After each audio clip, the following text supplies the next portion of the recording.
sitting still in the light of self-awareness, you are able to reach into a tunnel that stretches from far across the universal expanse to you where you are in this now. Every time you focus your awareness within, you have access to that passageway, and it's only a few short steps to get to the place where all such passages meet. The nexus of divine experience is available to all who seek it, and by paths convoluted with the ruts of belief or as pure as knowing, all eventually lead to the inner nexus of amness. Thus it is that we begin our discussion with you today. Be aware of the space within you as you contemplate our words, and know that we are as near as a breath, should you wish to engage a somewhat more energetic connection as we share our message with you. No matter what you are expecting to meet at the other end of the tunnel, it is very likely that you will be surprised. Divinity is like that. Yet, you already know in your bones what divinity is, so what waits to surprise you is really just a game of you taking off the blindfold you put on yourself, and saying aha! In mock triumph.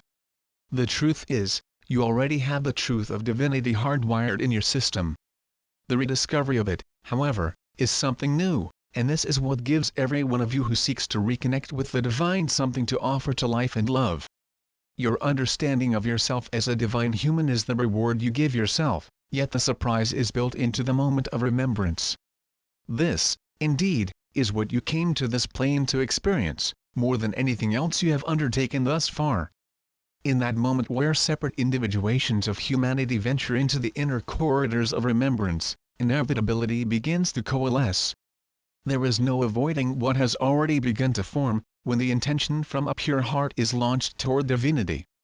More so, when the intention is shared within a group, and pure hearts together create a force generator aimed at the heart of understanding, peace, transformation. There is such great power in the gathering of souls than one alone, when the one alone is transmutationally active. One alone is divine, yes, and the individual human is capable of bending reality to a great degree. The synergy of two can be likened to the opening of a star, and three and beyond is bigger yet. The inherent divinity in each is amplified in love. In love, nothing is impossible for long. In the instant the transmission of thought and love become organically coherent in unified intent, the beingness of what is altered completely. You have that much potential, that much power, that much in the palm of your hand. Let us speak of miracles.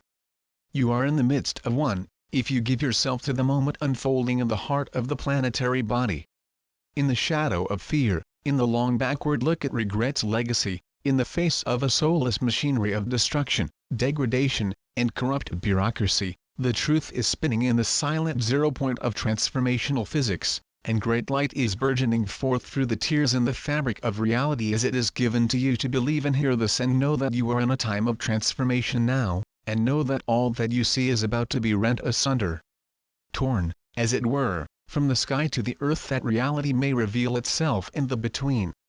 What is simply entering into its fullness of being is in the fact of the matter a new world, and thus so are you becoming new people.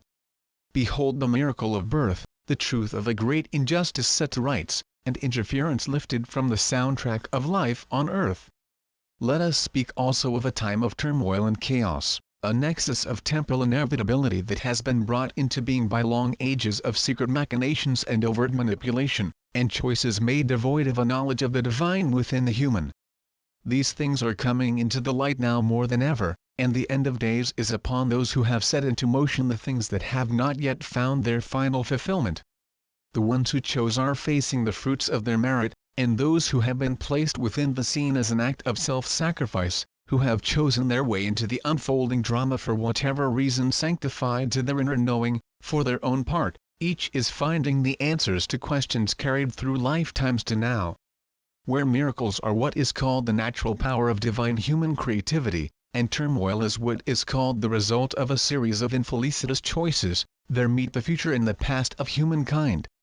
In that moment when miracles are commonplace and what threatened to deal the qualifying blow in a tournament of evil against weary bones makes its hasty retreat into the shadows from whence it came, the past takes the pivotal step into a moment in which the present can no longer be held at arm's length.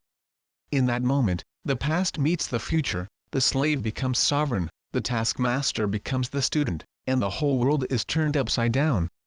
What results is a new reality for all to ditch the illusion, and to enter into in full awareness, within and without. What is going to happen in the reality that you face together is yet to be seen. Nothing like what is happening on Earth now has been witnessed before, with all the filaments of life interweaving in such a specific way. You just entered into the depths of the time of transformation.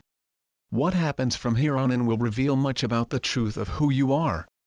You must be ready to encounter yourselves without the definitions you have long carried, if you are to fully enter into the future as your new now. Where have you come from, that the next phase of your remembrance sounds so full of power and light? Let's visit that for a moment, that you access the foundation of divine humanity from which you are sprung, and which you are now reclaiming. It may, perhaps, help dust away the cobwebs of forgetfulness so craftily entrained into your organismal consciousness. Humanity is so far removed from monkeys that you have been taught are your ancestors, yet you see your reflection in them as proof that you are worthy of the degraded civilization that you watch destroying itself around you.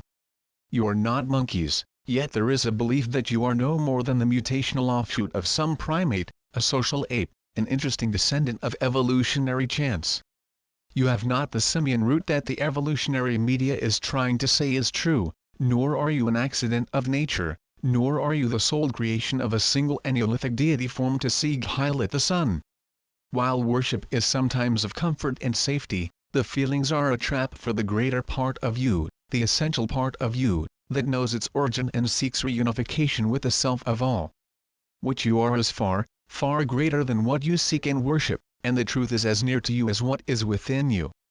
There is more in common between you and starlight than there is between you and any other creature, when it comes to the wholeness of you, what animates you, what the true light is that you carry. Let this be understood: the time is upon the earth for transformation. It will be utter and complete, no more so for the reality that you see than for the reality that you know within the individualities that you are. As a whole, humanity is changing, and in each holographic unit that each one of you represents, the change will be brought into fullness as you are brought into alignment with truth. What has been brought into the light that breaks now on your world will shatter all lies. Illusion shimmers into true polarity, revealing shadow, providing the mind with salient understanding, removing the blinders from the full view of what your history, your future, and your power truly are. Suddenly, there is silence. Every mind will know. For a moment, questions will cease, and what has been hidden will be seen for what it is.